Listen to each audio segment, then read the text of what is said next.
You look like a serious coach in these photos, Trey. I am a serious coach. Yeah. What are you a motivator? Are you a taskmaster? Are you a run my offense the way I draw it up? What's your coaching ethos? We don't even practice. We don't practice. We don't do none of that stuff. I'm actually I'm off vibes, man, of the game, man. I don't get too hot and I don't get too cold about it. And it's kind of similar. I mean, shout out to Amin joining us. Again, we don't look like what we do, right? Amin has experience in the front office. A lot of people can challenge that damn shot if they want to, but he has the proof in the pudding. And although I joke around, I fuck around, I do all this bullshit in basketball, I have a resume in coaching. I've coached NBA players. I've trained NBA players. And again, I don't take myself too serious in this space, but coaching some very egotistic New York basketball players, adults at that I do not pay, is a difficult task. My point guard is a Olympian, 3-on-3. My big man is he's playing, semi-pro right now, but he's athletic, 6'9", could shoot, could dribble, could pass, all these things. My other big is extra in the movie Hustle, the Serbian big, my man Enes.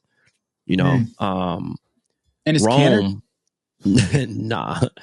Rome, very well known. Freedom now. Sorry. Excuse me, Enes. I'm sorry about that. Didn't mean to get your name wrong. Very, very known street ball guy. So I got a very good street ball team. Chobi, French player. Just a ton of personalities. And we played against Last Lap, which is a respectable, night space lounge. My man Scotty runs the place over there. And also Scotty's a player coach. They had Sundiata Gaines as their starting point guard.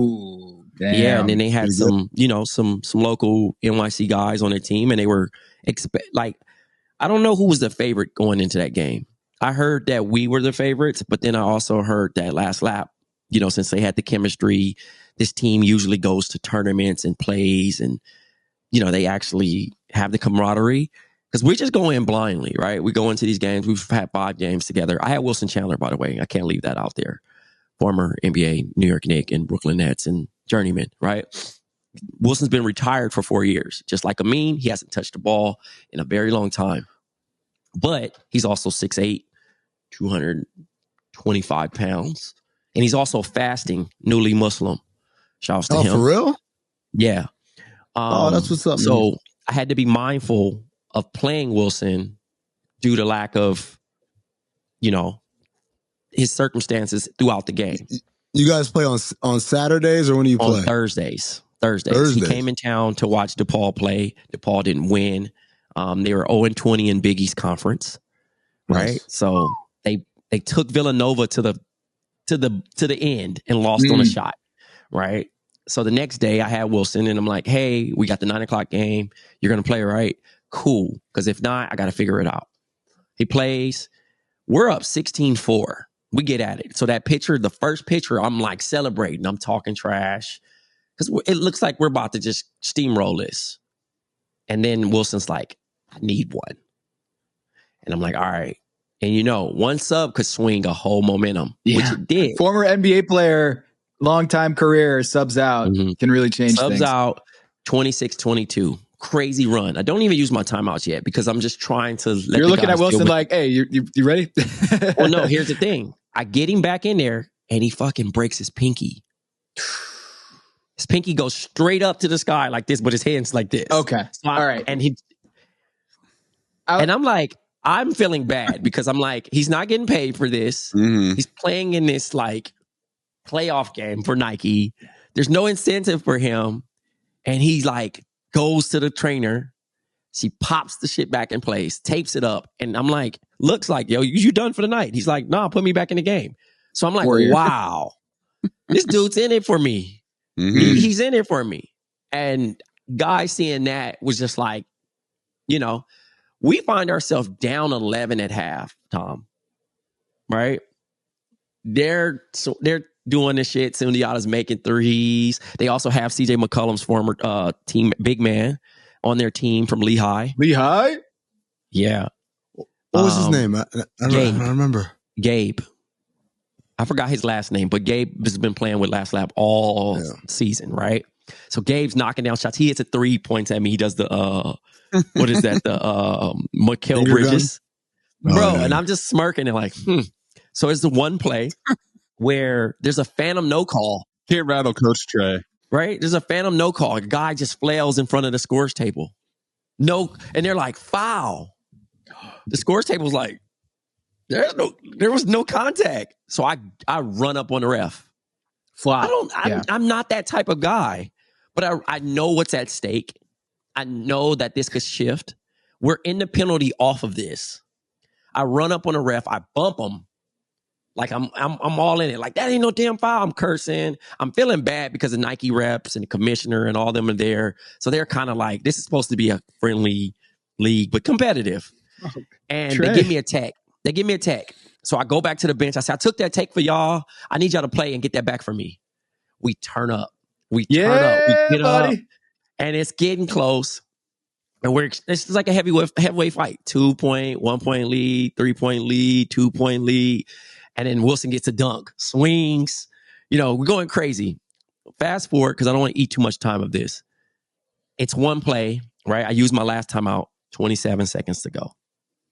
I'm trying to get let's eat the clock. Let's get the last shot. Take off as much time as they potentially can have. My point guard does the pick and roll with Wilson. Wilson rolls hard, seals. He throws it up, misses. Scramble under the basket, no foul. They secure the rebound, 2.1 left. Right? No timeouts. Well, no, they used their last timeout on this. They call up something. Sundiata pushes it full court, gets there, beats my point guard, beats another guy, he beats Wilson, gets the look, but like runs into my guy. My guy reads it, steps in, block charge. They call a charge. Oh, wow. That's good. I'm like, I'm glad that I'm on this side of it, but I wouldn't have wanted the game to end on that. Yeah. So we get it. Did he make the shot? He did not make the shot, but I think if he gets to the line, because after that call, I would say the ideal thing is that they don't call anything in a block charge. It's just, was it a block, was it a charge? It's just a play. Just let it roll, right? Yeah. So he flails. It goes everywhere. It's on video. And my guy that takes the charge, he gets up, Jay Prezi, and he's like, yeah, I know Sundiata. I know his every move. I was waiting on that. So he gets in his head. He slaps him on the butt. And he's like, yeah, right? So I'm like, Prezi, it's still it's still time. Like, bro, we got to, So they throw the ball in, intentional foul. We win by 3. So we got Jadakiss this week, Thursday. We play nice. Top 5 dead or alive. Sweet. I don't know who Jada's going to bring, but it doesn't even matter. I'm ready to coach against them. Yeah. It should be a fun game. A lot of trash talk in the city. I'm starting to get a buzz as a coach. I do not want to coach summer ball, by the way. I've gotten a couple of offers now. Is Wilson coming back? I think so. If not, I got a whole nother, guy. I just don't want to. The idea of plug and play is chemistry. Right, it's like making a trade at the deadline, and then you're like, oh, we're going to win it all because we got this player. And it's like, nah, my guys don't know them. Or he's going to take a million shots and just play out of the system. You know what I mean? And that's the thing. I want to keep it as simple as possible. I have been rotating different people. I had Emily Angster from the WNBA play on my team. She's in Athletes Unlimited now, so which is a good segue for me. So, yeah, I mean, I've been, like I said, the only undefeated team right now is Overtime. They beat us. 4 white guys and a black dude. They go 5 deep. They shoot the ball. They shoot the blood out of the ball. Respect it. I think you need to respect all your opponents, no matter who they got. And they're a very talented team. So hopefully we get our rematch in the championship and, there's a different result because they beat us in overtime by 3. Off a bad dribble handoff, which I lost sleep over. So I'm enjoying coaching again. It's making me feel like I'm still playing. Yeah, but I don't know if I could do it for the summer. because the summer's different. Amin could tell you, like New York City basketball is like money involved. There's, it gets a little bit more intense. Somebody can steal your player. More vested, yeah. Yeah, I don't want to do all that. It's not recreational at that point. Yeah, it's not that point. Once I start, I gotta pay people and all that. Like, you gotta be a GM too. You're not just a coach. Trey's like, that's why I'm a GM now. Trey's Nick Saban. Put that team together. Trey's Nick Saban. He's like, oh man, it takes the joy from the game when I gotta pay the player. Yeah, and when I'm the only person getting paid. It's Nick Saban. He just wants to be the only one getting paid here. Oh man, you know who they came to see. So Trey, were you surprised at how fired up you got with the official? I was. I think it's just natural emotion. I mean, I care, and when you care about something, I think that's when it comes out. Mm-hmm. I didn't expect to care that much because, again, win or lose, sometimes I do care about losing. I hate losing more than I love winning. Yep. And it's to a point where I've kind of tried to remove that out of my life and be less competitive in things. Right, because it can be very harmful to me in a stress manner. Oh, yeah. Yeah. So like playing pickup with guys, or imagine yelling at someone who's just trying to get cardio. There's no incentive in a pickup game. And like I had to like remove, because you'll become unbearable to play with if you're just like always drawing it on somebody's, like, yo, shoot the ball. Like, you know what I mean? Like, nah, it's not fun. And I just stopped taking it so seriously. Remember when like Steve Nash like went berserk one game, like with the officials, like his eyes popped out of his head, and I was like, he is such an even keel, like surfer bro dude from Santa Clara. I know he's Canadian, but like I had never expected him to react like an absolute psycho at the referees. But that's what the job does to you. You don't know what's going on behind the scenes, or you don't know like what led up to that, in the sense that like Steve Nash is usually pretty chill, like players friendly coach, and then boom, snapped. And that it's a really flow. It's a flow in between the lines. And like I said, you former hooper at a high level. You get it. You understand the stakes of playoff basketball. You understand the stakes of being the loser in the game. If that's it, when you hear that's it, I think a lot of things go into it where it's not the end of the world, but it's the end of a potential career, season, job, those type of things. And like, I enjoy coaching this group, and I don't want it to end. You get what I'm saying? Yeah. So the idea that I want to win it that bad, it kicked in. I never had showed any of that. When we lost, I was laughing. The time we lost against overtime, I was laughing because I was like, good, we needed this experience because we're cocky. I had an average win margin of 50 points per game. I beat Slam Magazine by 80. You get what I'm saying? Because I'm just that obsessive with it. I'm like, I know what type of talent I got. I know, I'm running different things. Everybody's having fun when we're winning. But when we're losing, I'm hearing the whispers on my bench say, I can't believe we're losing to these guys. And I also can't believe that we actually are going to have a loss on our record. And I'm not used to losing.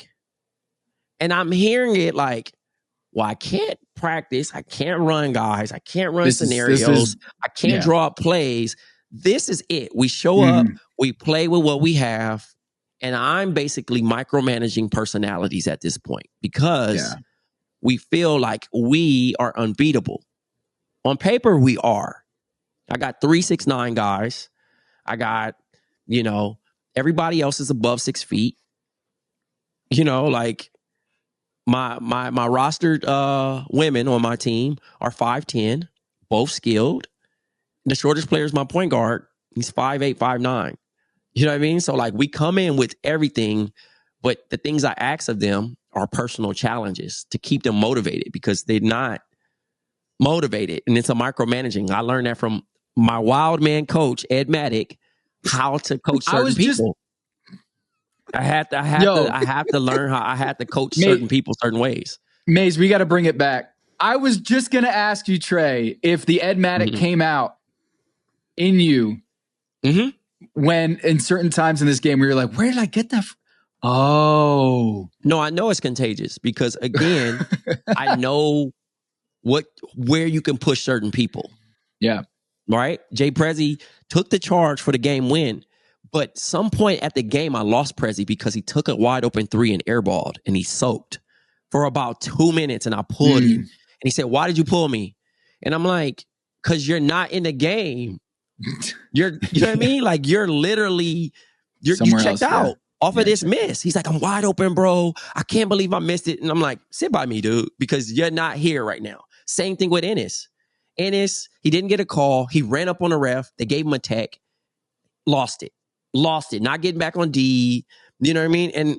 And they let these things affect the entire game instead of just staying in and getting it back. That's why I can respect a Steph Curry who might not make a 3 the entire game and just Clay.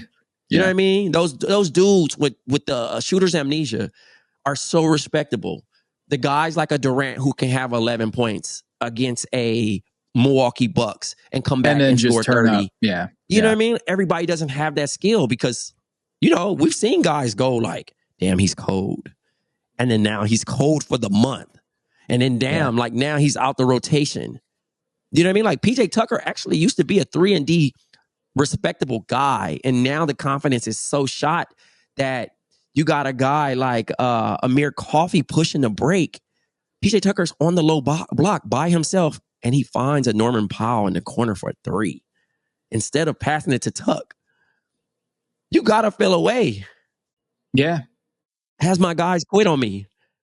Man, when you were talking, I started thinking about March Madness because I was on Vinny Goodwill's pod last week. We were talking. Yeah. Good Word. Every other Wednesday, I will be on the Good Word at Yahoo with Vinny. Shouts to Vinny. We were talking about top 5 college basketball players that didn't make it in the league, but you love, like favorite college hoopers that just, for whatever reason, it didn't hit in the league. And we both had Khalid Al-Amin up there. I had Randolph Childress. Of course, Randolph Childress with the crossover on Jeff McGinnis and tell him to get up. Shouts to Wake. And then I mentioned Adam Morrison because he's of the busts of the last 20 years.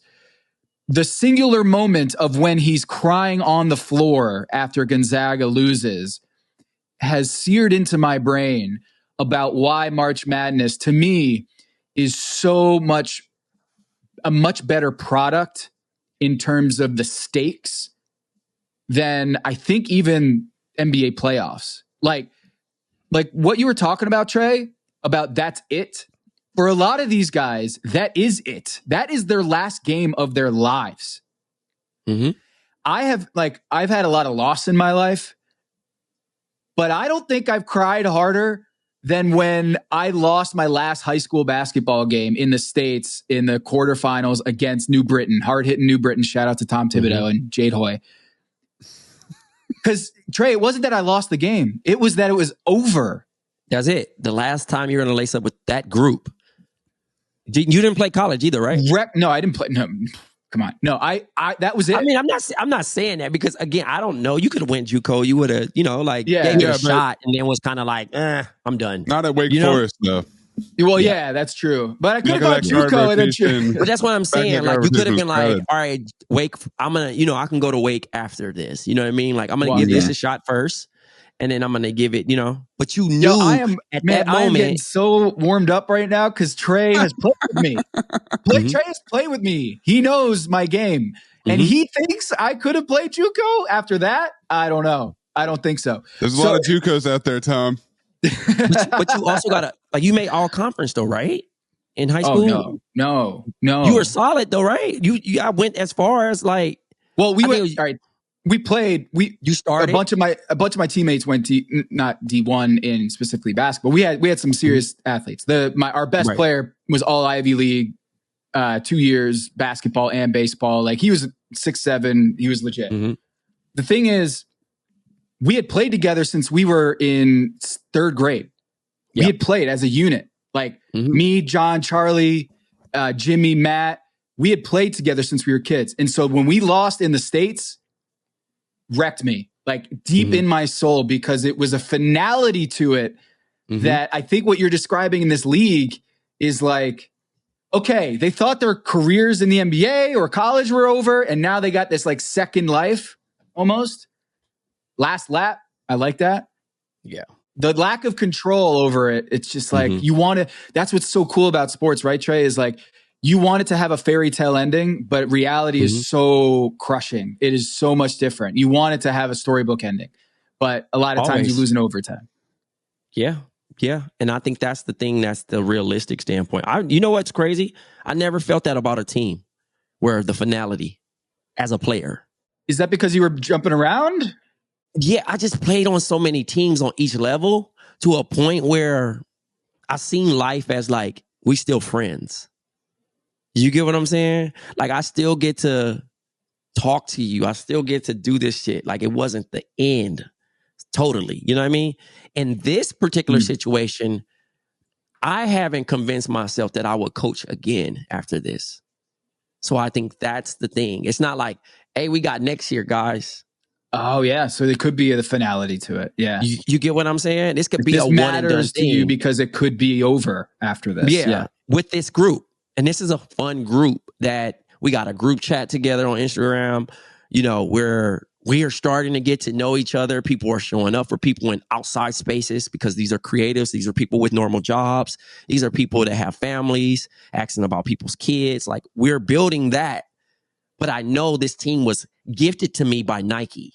You know what I'm saying? Like, this wasn't like, oh, hey, I'm going to sign up for this league. It was I'm coming up to pick up my shoes at headquarters, and they like, hey, Trey, would you mind taking over this team?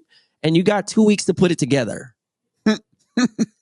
I don't put anyone past Trey to put together a team. You know people. So like you go in your contact list and you will find a team pretty quickly. And I found a team pretty quickly. Getting the team together montage is epic. You know, he's scouting people all across the city.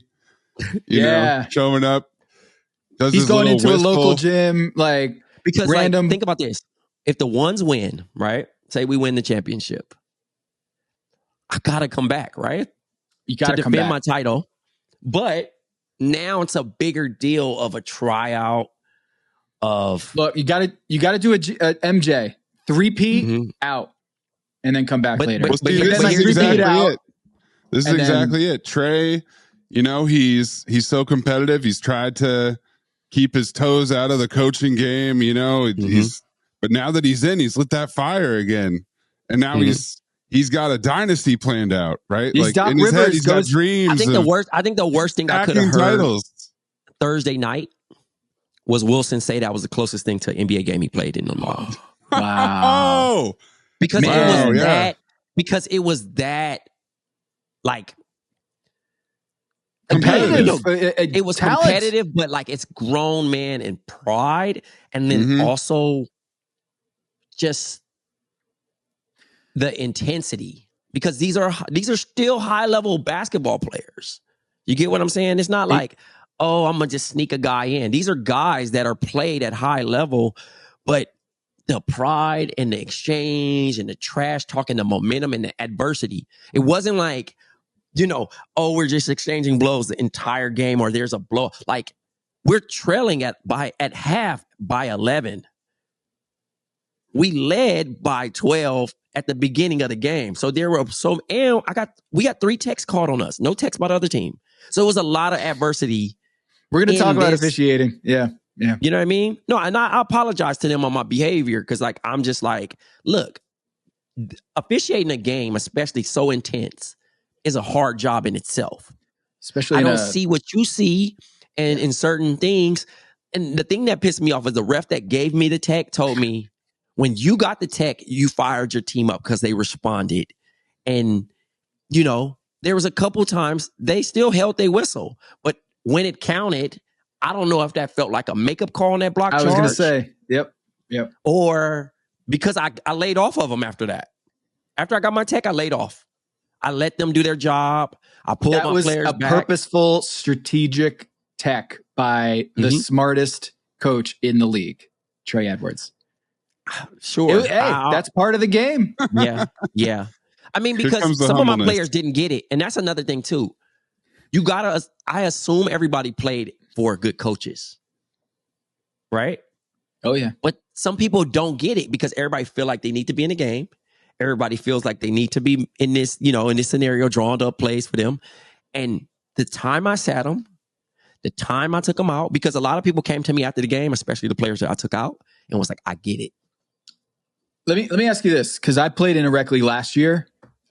Similar thing where there's college players. We didn't have any NBA guys, former NBA guys, but college players played D1 in this league. We don't have coaches. So most of those teams don't. Yeah, so the fact that you have a coach is interesting, is that there's a leader on the sidelines that runs the team and does the subs, starting lineups, because it gets real dicey when they're having to do subs by themselves and there's a lack of clarity of who's the highest on the totem pole. And to have someone like you step in and be like, no, the buck stops here. I make the calls and I'm going to listen. And I'm going to keep my eyes open on who's playing well and who's not. But I'm the boss, right? I'm listed as GM, player, and coach. Now, I refuse to play. I played one time where I played, I think, game 2 against Nike Inc. And I just did not want to get hurt. Yeah. I didn't have a brace. I just went out there to feel until some guys showed up. They were late.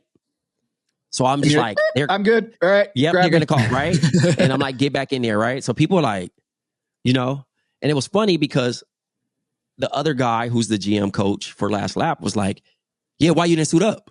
And I'm like, I got a grade 2 ACL tear right now. Yeah. I shouldn't be on the floor, but I'm coaching these guys. And again, I think it adds a little bit more of an advantage to us because I'm egoless. I'm not, I don't have to force myself to be a part of the win. Yes. I'm trying to put the best group out there that's playing and hold everybody accountable. Trey, I was going to say the injury factor looms large in these leagues. There's a kind of desperation in these leagues of you're trying to recapture your past and your glory of playing at a high level, but your body is not equipped to do the things that you used to be able to do. And when people show up at these games, they recognize, hey, I could really hurt myself out here, but that also turns the dial up on how intense it gets because of that risk factor. Everyone out there is someone's going to blow out an Achilles. Someone's going to blow out their back. Someone's going to tear their ACL. Yep. And it just makes things so much more tense, And I didn't realize that is when you're out there laying your body on the line as a 35-year-old, 40-year-old, it becomes so much more important to you because it could be over, not because of the game is done, but because your body cries uncle. Yeah. And that's a whole nother thing in itself. We don't even talk about that. I don't even think injury. You know what I mean? Again, the worst injury that we've experienced this season was Wilson breaking his fucking pinky. You know what I mean? Yeah. To a point where he couldn't shoot the ball. You know what I mean? He had to go to the rack. And I'm like, just play make. You know what I mean? I don't want you to hurt yourself out here, brother. I want you to enjoy retirement. Not the other way around. So and then Ed Maddock on your shoulder comes in and says, break your other fucking pinky. Yeah. No, what's crazy? Maddock would have gave him the team ball. He says, motherfucker, he's a tough son. He broke his fucking He snapped his shit. He went back in there like a fucking gorilla and did his shit. But no, he would actually, you know what? He would have loved Prezi more because Prezi risked his body. Bend those fucking knees. Bend those fucking knees. Take that charge. Take it. Give your body up for the team. No, wait, sorry. Give your body up for the team. Yeah, because he's not. It's not that high. I mean, it's not that low. But yeah, it's so funny, man. Man, I enjoy it though, man. It's one of the bright spots of my week. Awesome. And I know it's coming to an end. So, there's that the feeling. Stories like, don't come to an end. They stay with you forever. And on the OG pod, you can come here and talk about it. Hey, we've got a show lined up here. We're going to talk about injuries and pinkies, broken pinkies that could affect your shooting form with Amin Elhassan, who went viral. Later in the program, we're going to do it on Patreon for our Patreon subscribers. We're going to go deep on Amin Elhassan's shot that was heard from around the world. Shot in quote unquote quotations. Art, but make it sports. Got him. Yeah, he's been officially rendered in art, but make it sports. It's a big moment for Amin.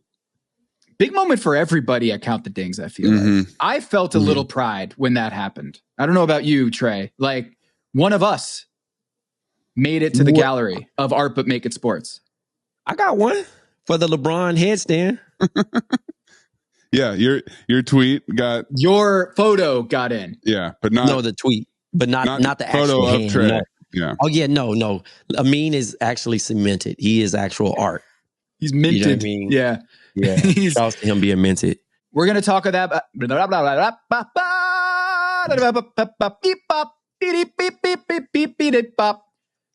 about that. We're also going to talk about the officiating story. That is the hot topic in the NBA, why the scoring decline happened. We got some news from the NBA, talking to ESPN's Zach Lowe, and also a news story that happened Friday night from Adrian Wojnarowski.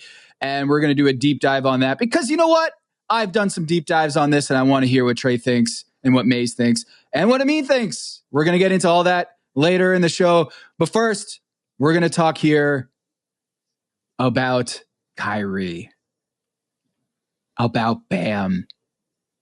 Bam's game winner is a mere footnote because of what Kyrie Irving did. Luka Doncic on the sideline could only just put his head in his hands and laugh at the absurdity of what Kyrie Irving pulled off against the Denver Nuggets in the closing seconds. A lefty hook shot floater over a 7-footer as time expires. Trey, the box score said it was 21 feet. The distance on that floater, the sky hook. I don't know what you want to call it, Trey. I don't know what you would call that. I think it's a lefty hook shot. It's a left hook. From the college 3-point line? I'm raising my hand, my left hand, I should say. I have never seen a shot like that to win a game. I've never seen a shot like that win a game, but I'm not, again, not on the miracle stand. I do think that Kai practices a lot of just stuff that we don't practice. You know what I mean? Because you never know the scenario. I think a credit to him even more knowing what type of strength and what type of lift he needed on that. Because I'm pretty sure the shot that he has practiced is much closer. Yeah. You know what I mean? Like, this is where the Luka circus shots before the game, he and Kyrie probably practicing these things. It's not just for shits and giggles. Like some of these things, shits and giggles for certain players. Like I remember working out with fucking Jerry Stackhouse, like 2009. And Jerry Stackhouse was practicing fucking, like he ends his workout on a half court shot. And I was like, bro, you know how hard, like the likelihood, the probability of making a half court shot. And we practiced. His trainer, Ivory, was like, yo, you got to make 2. I'm like, I can make 1. They do it so much that Jerry was just easy. Like, it don't take like more than 5. If that, he can get it less. Because like, are these running half court shots or these like standstill jumpers? Catch, 1 dribble in the motion. And I want to say that season he made 1. I can't recall, but it put things into perspective of like what certain guys work on. Well, doesn't that also help you with not just like a real shot that it might come up in a game, but also just the mental acuity of you're fatigued at the end of a workout and I got to do this really hard thing that's going to stress not only my mentals, but also my physicals. Yep. And it's going to, the point isn't so much, hey, this might come up in a game. It's also, hey, when you're down and you're tired and you're exhausted and you just don't want to go anymore and you want to end the workout, that's the best time sometimes to like try a really hard thing to like condition your body to raise your level of play in last second games. Also knowing where you can get a for sure bucket. You know what I'm saying? Like if you ever watch Devin Booker work out, he does his duck walk into like right into the mid range, or he does a boom, boom, boom, and then go into the mid range. If you ever watch him slow the game down and he has a somebody on his side, he does it when he knows he needs one. Same thing with KD. KD gets to the middle, pop. Watched Jason Tatum fade away, Bron do the side step. It's just certain stuff that they play in their head where they like, I've worked on this, so I have the confidence. And I always used to get mad at people, and people used to get mad at me before I finally caught on. You're working. I don't know how many shots you used to take, Tom, when you were actually like in the flow of things in high school. I was at JUCO. I would take a lot. Yeah. Yep. Mm-hmm. I was taking 1,000 shots, right? Off like on my own practice wise, right? But in the games, I wouldn't shoot. And one assistant coach came in and was like, yo, you take all these shots. You take 2,000 shots, 1,000 shots, etc. This shot, and you never take them in the game. You're wasting your time. Just go sit down, go dribble, go do something. And I was like, damn, he's right. Why not take the shots that you're working on? When I start watching the NBA players work out, I'm like, damn, these are the shots they trying to get to. So when you see them get to their spot, I know what spot he going to take that in the game. Or we've seen him work on that. Or it will show up. Yeah, at some point. Mm-hmm. Well, like, it's going to show up. So you were impressed by Kyrie in a sense of like, damn, that was a cool shot. But you're not impressed in the sense that like, Kyrie's been working on that. Like he's someone who I think a couple years ago, I think I saw it on Twitter that he sat down with someone.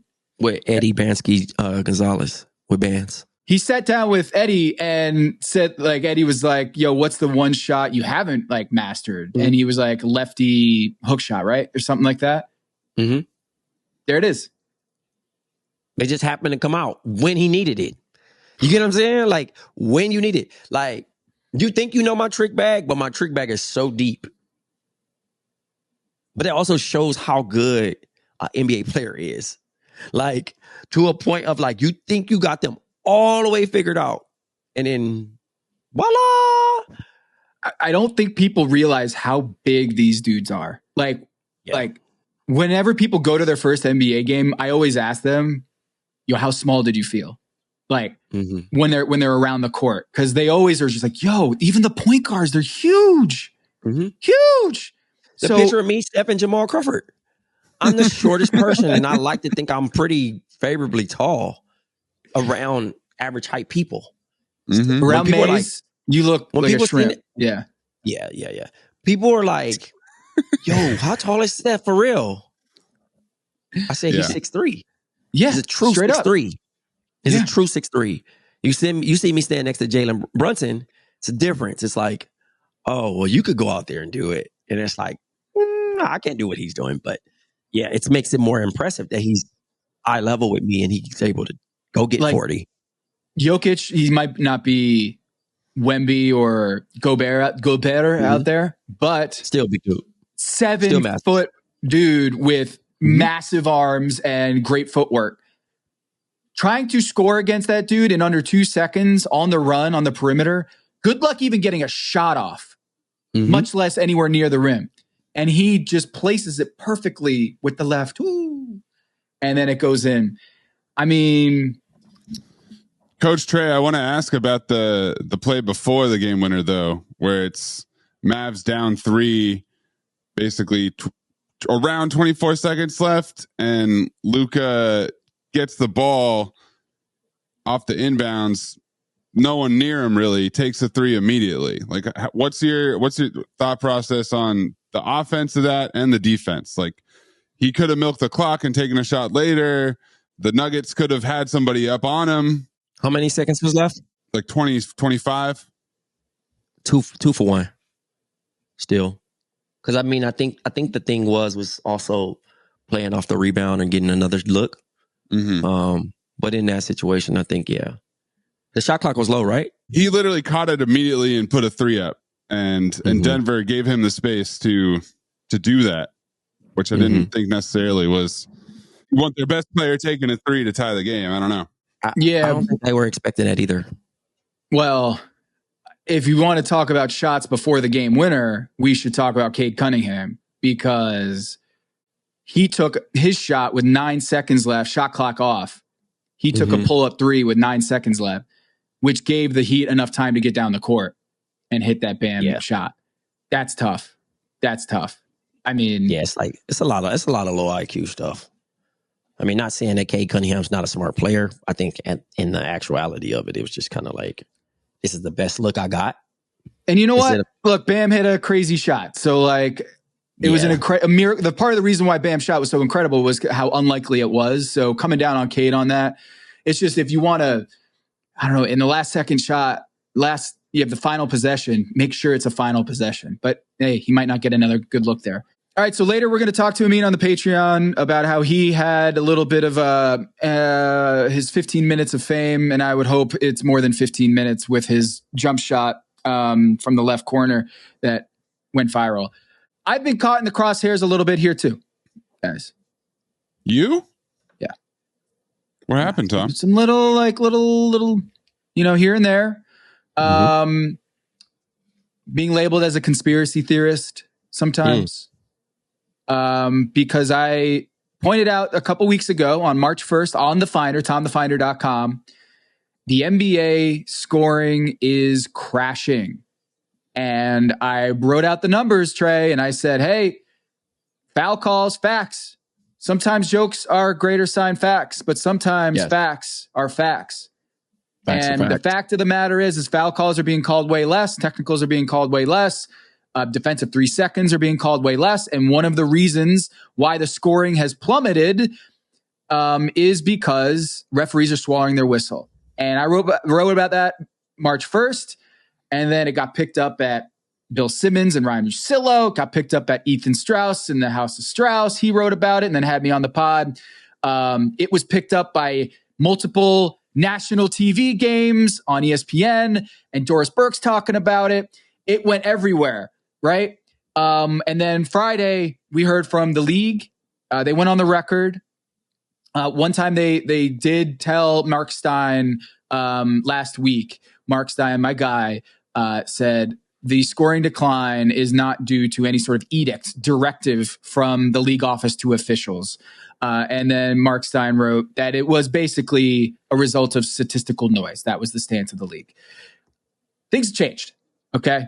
The league came out on Friday and joined Zach Lowe on the low post with Monty McCutcheon, who is the head of refereeing for the NBA, and Joe Dumars, who's the head of basketball operations, who's like the rules czar and the guy who gets on the phone with teams and talks through when they have complaints to the league about certain calls or certain matters. Joe Dumars is the guy for the league. So both of them hop on Zach Lowe's podcast.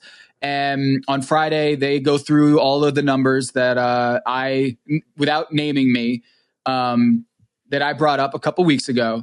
And they essentially said there was no directive. Now, do we coach our referees? Do we emphasize certain things? Yeah. And as part of my job, Monty was saying was... in all these calls with officials and in talking with other teams, my job is to coach the officials and point out hey, we got to do a better job on this, do a better job on that. But no, there's no directive. Then Woj also puts out a news story. Friday night, Woj puts out a story for ESPN, a report that at Tuesday's competition committee meeting among owners, coaches, players, and executives, refs, they came together and said, there was an officiating focus earlier this season. They called it a focus, not a directive, not a shift, but an officiating focus on certain foul calls. And that helped to explain the scoring decline. Maze, what do you think about that story? Well, my favorite part was that the tweet itself from Woj did not say anything about the word scoring, and that it came out Friday night, as everybody knows, the height of news breaking. That's when you want everybody to read something. Right, Trey, as a social media guru, like you want to get your best stuff out at what time it was, 8:00 on Friday night? Because that's when most people are online. Yeah. Everybody's, packing up, going home, jumping in rush hour traffic for the weekend. Let's drop that news and everybody will read it. Here's the tweet. ESPN story on NBA memo to teams outlining league's officiating focus on offensive players hunting out foul calls. No punctuation, no spicy Woj graphic. A picture of a basketball is the cover. And he frames it as, well, offensive players are hunting fouls. So that's what the league is addressing. And then you open up the article, and the second part of that opening paragraph is, and how those points of emphasis have impacted a decrease in league scoring, which seems like the title. That is what we are talking about here. It was in a meeting on Tuesday. Woj is all about getting news out before it happens, tweeting out draft picks before they're picked, tweeting out trades the second he gets that info, and he waited 3 days to report this meeting on Friday night. Yeah. So what do you think happened there? This is the classic. They're trying to sneak this one past everybody. They're trying to just get this out there. You've got Monty McCutcheon and Joe Dumars going on the low post for some spin alley action. That's an OG pod segment, baby. Amin is coming up later on the Patreon to do his own version of Spin Alley. Yeah. What you do, the story's out there, you got to spin it. And so how did it feel to have your numbers quoted, Tom, but not attributed to you?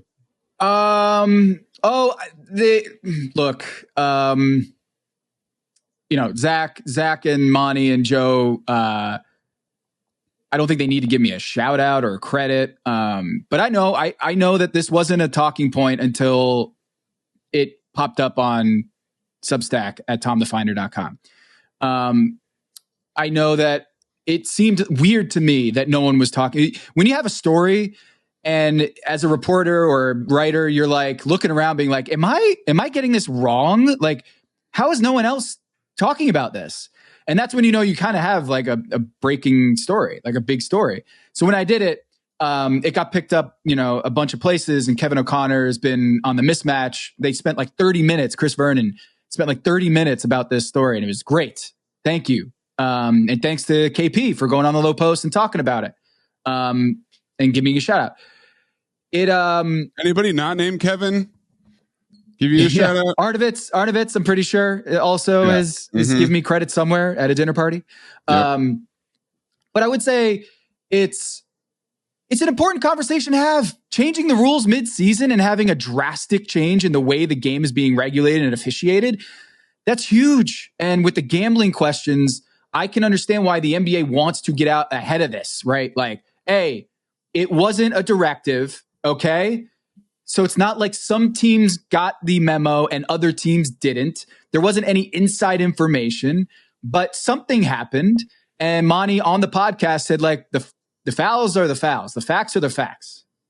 And I'm going to write about this, and if it's not posted by the time this is published, but there is an interesting little thread here that they pull on, which is this wasn't only about officiating. This was also about pace. So Trey, when you're playing in a game, right, and your guy goes in for a hard layup, Sundiata Gaines, or whether it's Wilson Chandler, right, and there's contact, boom, you're waiting for that foul call or a play on, right? But what happens if there's no foul call? Got to play through it. Got to play through it. Got to play through it. You got to play through it. No whistle, you continue to play. Continue to play. But offensive rebound, right? Well, it's such a contagious thing. I mean, whether you're a little kid that's seen it, whether you're teenager, adult, it's contagious. You watch the pros complain about no calls and think that you can change a call. So that's why they just do it. But not everyone can do it, but everybody can do it. Trey can. So the idea is, hey, not only was there a lot more fewer foul calls, but also pace slowed down. So teams had fewer possessions per game, and that explains the scoring dip too. The issue with that, Trey and Maze, is more foul calls means more possessions. So if you take away foul calls, that's longer possessions because there's no foul. The play goes on. He misses the shot, and then they offensive rebound the shot, and it goes from a 12-second possession to a 24-second possession. And then, maybe Giannis, let's say if Dame Lillard is attacking the basket, Giannis gets the rebound, and then they extend the possession. Foul calls shorten possessions. So when you don't have foul calls, you will therefore have longer possessions. Longer possessions mean fewer possessions in a game. So that point of just like saying, hey, look, also possessions. Yeah, no shit. Because there were foul calls being called every 5 minutes. And because of that, teams aren't in the bonus. And Trey, you know this.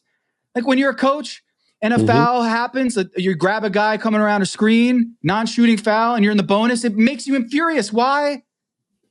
Because you're going to the free throw line. You're in the bonus, and then the other team gets the possession.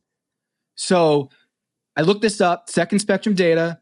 On average, a shooting foul possession is 3 seconds shorter than a non-shooting foul possession. Or sorry, a possession that ends in a shot rather than a foul call. That, in fact, shows in the data that foul calls will shorten possessions. So it seems to me that the idea of that there was something else happening here that is not about the referees swallowing their whistle, that the teams are slowing down. I don't know. The data doesn't really back that up. Now, maybe I'm missing something, but there's that. And I also think, like, it's hard to admit if there was a directive league-wide. It's unless you put out a memo a couple months ago and telling teams directly, because that's what the teams are saying. Teams are saying, we didn't know about this. We didn't get any such memo. We didn't get a heads up. A point of emphasis video? I mean, come on. Those videos come out every month, and they basically say the same thing every month. So it's not like something that didn't change. So... yeah, Trey, this is what I wanted to ask was, is the fact that the league is admitting to sending out officiating focuses, is that something that the players are talking about and has the players' attention? Like, is that something that they already knew kind of existed, but wasn't named? I think the only fans care about this stuff. It's disingenuous in general. Like, I mean, I think the stories of 23-24 season has been all bad, right? Whether it's punching down on the development of AAU, high school, all those things, and saying European players are got a head start or better. And then the same thing about the defense being not played and these things. It's all just playing up to the story and the narrative of the product, right? Yeah. And making it seem like, hey, this is advertising. This is saying, we heard you, we're going to fix things. If you look at it, looking at the defensive thing of like, oh, the officiation has made change, you go to the box score, every team has scored 100. Outside of Detroit Pistons, who had like 95 the other night. You know what I mean? Like, scoring is down though. Like it is down, and it's appreciably down, significantly so. I actually asked a statistician to break it down, and like this is a significant decline. That isn't just random. It is. It used to be 115, 20. I get it, but I still think that like it's not one of those problems of like that as it cosmetically looks. You know what I mean? Like I think it's just the flow of whatever it is, and I just don't love that. Like, because the fans not paying attention to it. No one's saying, oh, I don't like it. I don't like the game because it's not enough players that hustle.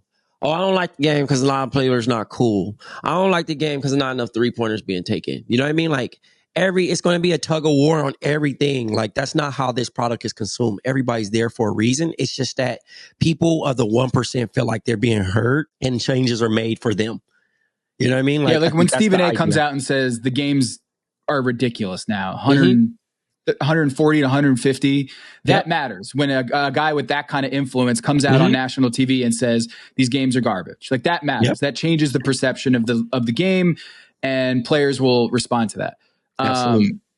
So look, it's going to be an ongoing issue going forward, is how the game is going to be officiated for the rest of the regular season, because Shams Charania is also reporting that like they're actively having discussions about how to adjudicate this in the off season. And how do you adjudicate this, or how do you figure out or experiment?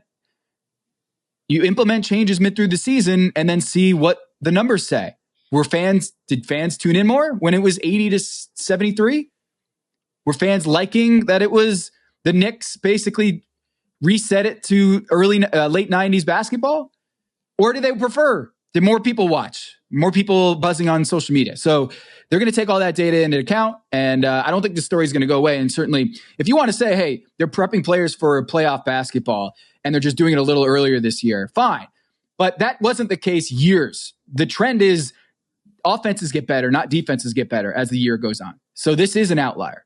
But hey, they're getting ready for FIBA this summer, where a lot harder to get a foul call in FIBA action. So Summer Olympics, hey, LeBron and Steph, if you're complaining now, just prepping you for this summer in Paris to beat Rudy Gobert. Yeah. Tom, what player is suffering the most from these changes since you've been tracking this data here? Yeah, so I got to give a shout out to Travonne. I'm going to butcher that. You can butcher my last name too, Travonne NBA. He did a great post a few days ago on Friday explaining the drop in offensive rating during the 2023-24 season. That's SRAVAN NBA on Twitter /X. And he went through the numbers and found that the guy who has suffered the most in terms of his free throw numbers have changed since this, officiating focus, is Dame Lillard. 8 free throw attempts per game before, and then 4.8 after. It's almost cut in half. He went from one of the best foul drawers in the game to just 3.2 free throws per game. Gone. Steph Curry, Spencer Dinwiddie, De'Aaron Fox, Trae Young. What do these guys have in common? 3-pointers. Small guys. Oh. Spencer Dinwiddie? Small guy? They're guards. They're not like Joel. They're not Jokic. You talking about position. Okay, so position. Yeah. I was going to say Spencer's 6'6" as hell. They're not big, 6'6" is what I'm trying to say. How about that? Right. That makes sense. I think a lot of it is the three shot foul, of course, 3-pointers, but also those drives to the paint, and they're trying to bounce off of guys and try to draw the foul. A lot of those used to go against the defensive guy, and now they're counting as misses. Okay.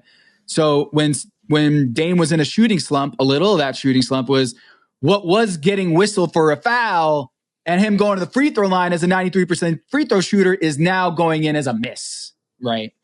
And so, Maze, Damian Lillard probably cares that he's not getting to the free throw line as much. Steph is probably like, what's going on? The Lakers free throws are down. No, not the Lakers. No, not the Lakers free throws.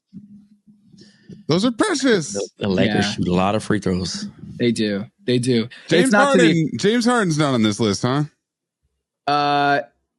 James Harden. When you say offensive players hunting out fouls and veering off pathways to the basket into defenders, that describes one player in my mind. That's James Harden. Yeah. He doesn't do it as much these days, but I hear you. And also a guy who's actually seen his free throw numbers like basically stay the same is Shai Gilgeous-Alexander, who's leading the league in free throw attempts. So he's above this right now. Maybe he's adjusted. Maybe he found out earlier or saw it earlier or coached earlier. But he got the memo, is what you're saying. He got the script, right? Yeah. So no, I'm just kidding. We talked a lot about this, but the idea is go to TomTheFinder.com, read those 2 stories I did. NBA scoring is crashing. And the idea is maybe this is like their like pseudo shadow pitch clock, is that the games are now quicker, faster, less standing around at the free throw line. And maybe this is just a more exciting way to watch a game. It's not bogged down in whistles and free throws. And I think generally people like this, and I do too. I like a game when it's over in an hour and 45 minutes, right? I like that. My sleep habits like that. So the change in gameplay is not the issue here, Tom. Yeah. It's the messaging and the delivery. Well, it's the integrity of the game. That's the issue, is the integrity of the game and transparency, and both coaches and GMs and the league, and writers, media, just be honest about what's happening. And that's what I think a lot of people are, what bothers them about this is the kind of lying about it. I'm not saying the league is outright lying about it, but like this, but Ethan Strauss will say that they're lying about it. Yeah, so go listen to him and he'll hammer home that message. All right. And speaking of messaging, if you sent a message over to Darth Amin in the past couple of days about his jump shot, you're only making him stronger. Hear it from Darth Amin himself, the dark side, about the shot that made him into a museum gallery art, but make it sports. Coming right up for the Patreon. The shot seen round the world. All right, Amin is here. We're going to do a segment for the Patreon about the shot that was heard around the world. Art, but make it sports. Did our guy. Put it into the Pantheon. Put it up on the gallery. Amin, how does it feel? It feels amazing, man. Like that, like the jokes were, me and Trey talked yesterday on Bomb, an episode that you can catch it out right now, wherever you get podcasts, BOMM. But at the time, it was mostly just kind of them roasting me, the fellas on the call roasting me. The Twitter roast, I would say like 90-10. 90% have been really funny. 10% have been just kind of corny, angry people, which is funny. Like, why are they angry? But whatever. But when I saw Art But Make It Sports, that's when I'm like, because I love that account, right? And they have an uncanny way. And the guy, I can't remember who interviewed the guy, but he's like, I don't use any, it was Pablo. He said, I don't use any AI to do this. I just know a lot about art history. And then you kind of walk Pablo through the process of how he kind of matches. Sometimes it takes a couple of cracks at it before he finds the right one. And so, but every single one I've seen, and you guys correct me if I'm wrong, but every one I've seen that they've done has been like an actual athlete in an actual big sports moment. You are an actual athlete. Okay? No, but I'm just saying like a professional or at least high level collegiate, right? This is the first time I've ever seen them do just a regular person. And so to me, that's a great honor, man. That's like, damn, like wing of that gallery is just your picture.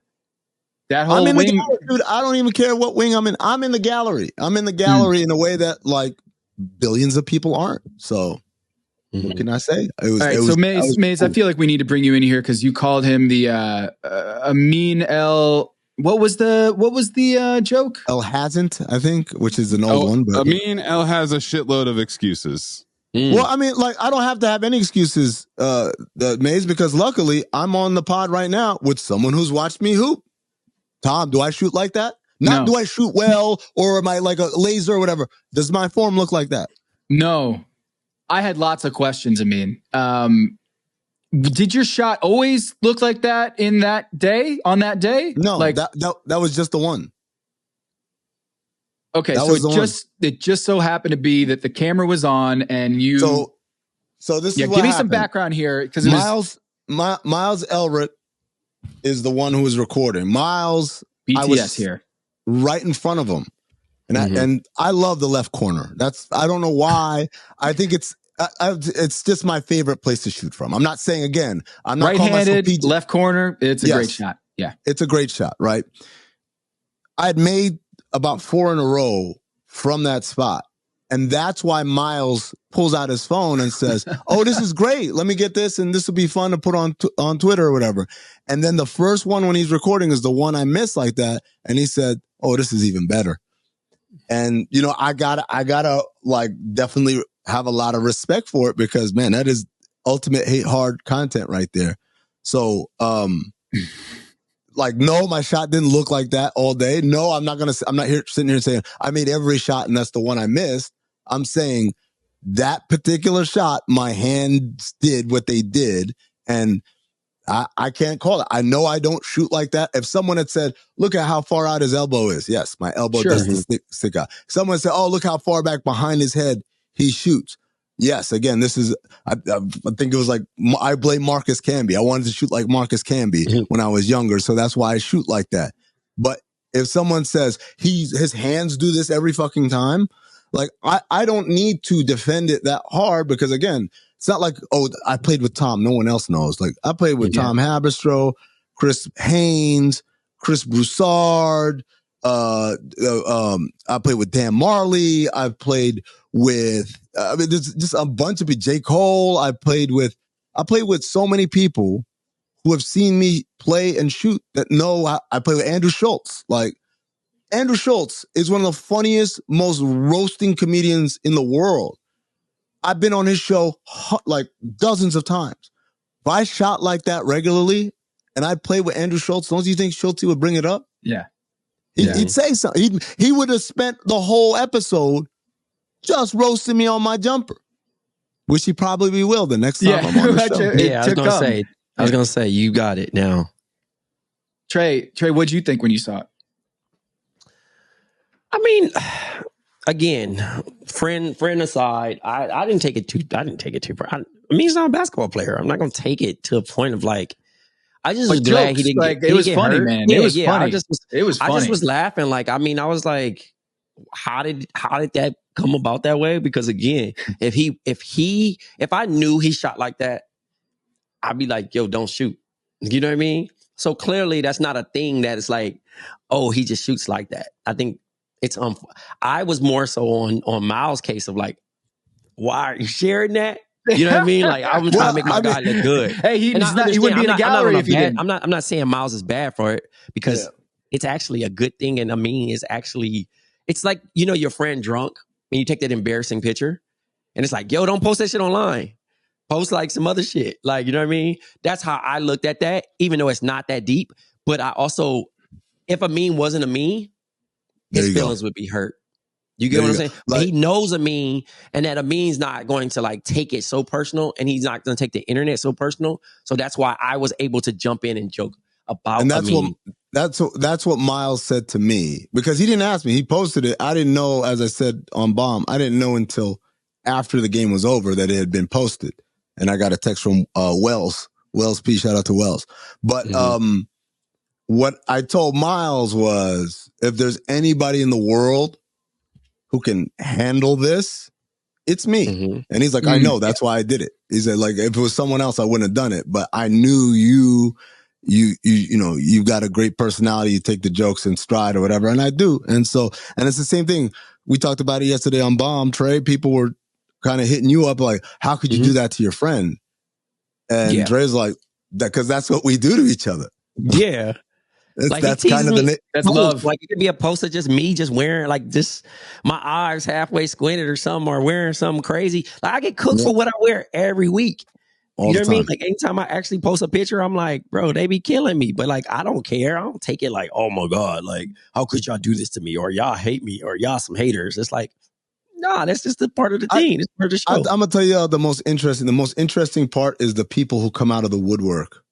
Like, there's this guy who's like a coach in New Orleans or whatever. And I guess he was like, this guy makes fun of Zion every time. I'm like, finally. I'm like, bro, you could have said that fucking years ago. Yeah. If you had a problem with it. And by the way, as I told Trey, because a lot of players hit Trey up and asked him, you know, about, you know, my, like, as if like I'm going to go away or something. Dog, I'm doubling down. Like, I'm going harder on people now. Are you kidding?